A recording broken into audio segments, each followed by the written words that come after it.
Every team, every topic, everywhere. This is Believe.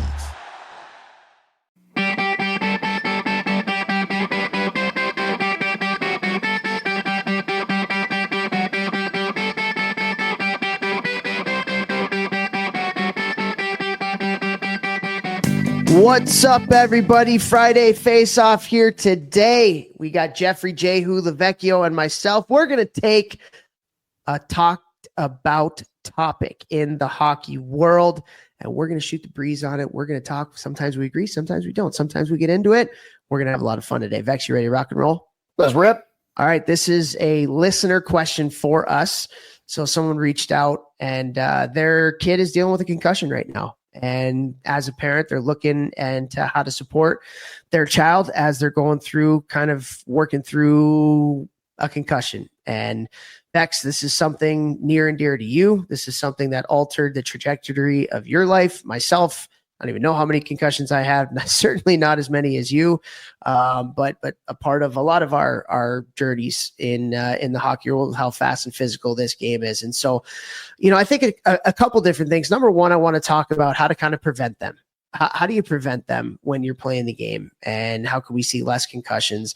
And then number two is, as a parent or as a kid, when you do have a concussion, what are ways that can help to kind of minimize the pain, minimize the after effects, things like that. So let's start with, how do we make sure that we are having less concussions in our game? First and foremost, play with your damn eyes up, play with your damn head up, nonstop, right? Like we as coaches, especially at the younger levels, I think that's the most important thing. You cannot let the young players look down at the puck nonstop. Force them. Yes, they're going to lose the puck. Yes, they're going to, miss things and overskate the puck and all of that. But it doesn't matter. We just had John Lounsbury on, and he said something that was, profound. It was learn the technical before the tactical. So many times people are worried about losing and winning the game. And at the youngest levels, it should be about the technical first. Then you bring in the tactical. You don't need to worry about your forecheck with 10-year-olds. Teach them the fundamentals of the game that will not only make them better hockey players, but also keep them safer on the ice by forcing them to constantly be scanning, knowing where they are in space and time. How far am I away from the boards? How much time do I have when I look up and I see that defenseman is 8 feet from me, type of thing. So we need to be putting them in those situations, but then also like stopping practice when kids are playing with their eyes down. Make them realize the importance of the details of that one specific thing. So that's first and foremost. Number two, like neck strengthening off the ice, something we can be doing. Vestibular system work, something we can be doing. And then, one of the biggest things is, if you think a kid has a concussion, like a young player, don't send them back out there. It's not worth it. If they don't have a concussion, no big deal. They missed the rest of the game or a weekend, like whatever. They're young. Who cares? They have many, many games the rest of their life. But if they do actually have a dinger, they do actually have a concussion, and you put them back out there, that's where it's like, okay, like why are we doing that to this 10-year-old, 12-year-old, 13-year-old, 15-year-old even? There's no point. 18-year-old, 20-year-old, 25-year-old. Right, with the long-term ramifications. And unfortunately, a concussion is not a broken arm. It's not something that's like super easy to be like, yep, that's a broken limb. Yep, you sprained your ankle, get back to the tunnel, you're done for today. But I think especially at the younger ages, with concussions, with your brain health, it should just always be err on the side of caution. And then parents, don't take your child to your normal family doctor. They know a lot. They know a lot. They know a little about a lot. They don't know a lot about a little. They are not concussion specialists. They have no idea what they're talking about when it comes to concussions. Most of the guys who come tell me that, oh, I went and saw my doctor, I thought I had concussion, if they didn't get me to take them to their my concussion guy, it's the same advice from like 45 years ago. All right. That's not where we're at with concussion protocol now. Go and see a legitimate concussion specialist doctor to get looked over, to let them know what a protocol is, return to play protocol. Your normal doctor does not know what they're talking about. Okay. Also, you got to think about the recovery process. Like, everything you put in your body is going to help or hurt the duration of that concussion. You can't not eat, right? You got to make sure you're eating. You got to make sure, I tell all my guys, like, don't go out to eat. Don't eat highly inflammatory foods when you're trying to heal your brain. Like, we want to eat as clean as we can, make sure we're drinking water, make sure we have salt and magnesium and electrolytes and all the things our brain needs to recover, to hydrate. Creatine, if you get a concussion, you're not taking creatine, you should immediately be taking creatine. Tons of things showing that helps with regeneration processes. Biggest thing, guys, I can say, especially at the youth levels, don't go to your normal doctor if you have a concussion. Find somebody that's actually a concussion specialist, works with athletes in concussions, and go see them immediately to get a proper return to play protocol for your player. Yeah, I think that's huge, man. I think that's huge. And the other thing too is and you would know better than I have because you've researched this a lot, but the second concussion, the one right after, typically has the biggest effect, right? Like, if you have one and then you go back too early, like that risk, it's a lot higher, right? Yeah. Oh yeah. 100%. 100%. Yeah. 100. Yeah. So yeah. And then the playing and with the your eyes up. danger of it, the second impact, I think it's called the second impact syndrome. If you get one like within 24 hours of your last one, that's where it can be very dangerous. Yeah. Okay. Yeah. So especially in youth hockey, like, guys, like, kid gets his bell rung.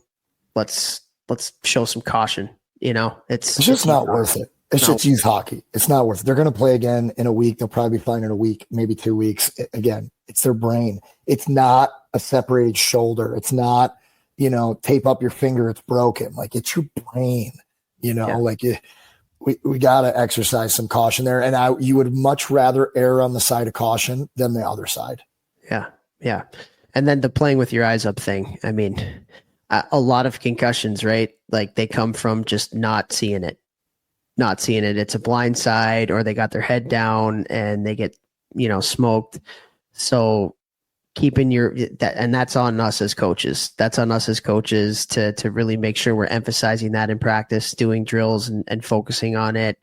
Like you said, making sure the kids are comfortable and confident in their skills, with the puck, so they can play with their eyes up. They're not always having to look down to make sure that they're stick handling right or catching a pass right or whatever it may be. So yeah, for sure. So, okay. You talked a little bit about it, but advice for parents, man, you talked a little bit about seeing a concussion specialist rather than just your general practitioner doctor. What are some other things that parents could potentially do if they have a son or a daughter that has a concussion that can help them, along that path? Honestly, every concussion is so different, right? And the symptoms are different. And the return to play is going to be different based on, how bad it is and what that doctor is finding, right? So for me, the number one thing is find an actual doctor that works with athletes that has concussions. Get them in immediately. That's 1, 2, 3, 4. Because again, experience working with so many younger players, everybody goes to their normal doctor, and their normal doctor, almost all of them, they don't know what they're talking about when it comes to this. They're literally spitting the game that their doctor book taught them in university, 30 years ago, 20 years ago, 10 years ago. Even when, I was going through it in 2008 versus where it was, what guys would be doing 5 years later, it was already so much different. So you really want to get to somebody who knows a lot about concussion rehab and protocol. And, like I said, every concussion is different. So you kind of got to see somebody who can diagnose, okay, this is, you're feeling this way because of this or that or this, which then determines what you're going to do in step 2 to get over the concussion. Yeah. How about, okay, since we don't have too much time left here, just one last question. You're a parent, your kid has a concussion, right? Your kid better than anybody else. They're just off in whatever capacity, but the kid's like, I'm fine. I can play. I want to go play. You're holding me back. What do you do as a parent? Oh, that's super hard, but I would just say, you're not allowed to play. You got to get them to understand this is not a finger. This is not a knee. This is not a toe. This is not something where if it gets worse, you're just in a cast for a few weeks or a month. This is your brain. This is something that you have for the rest of your life and you need to have for your health, for your happiness, all of these things. I promise you, one more week out or one more missed weekend or even a month out, in the grand scheme of your life, it's not a big deal at all. I promise you. And I'm going to get you the help so that we know that you're ready to come back and you can come back stronger. And then if for some reason, like you need more than that, the hockey world is small. Make a call to somebody that that knows somebody who's had concussions and have them call that player. And if you listen to this podcast, you can get a hold of me. If your kid's going through concussion stuff, you can reach out to me, send me an email, get a hold of Toph, he'll get a hold of me. I'll send your kid a video message on the importance of why and things like that, right? Again, the hockey world is so small. There's someone out there that you can find that your kid looks up to or will listen to because they're a junior player or a college player or a midget player or a pro player or somebody on a sick podcast who also has a part-time modeling gig and will call your son and help them through why we don't rush concussions. So any of those are options. Jeff Lavecchio, model and man of the people. There we go. All right, guys, time's up. See ya.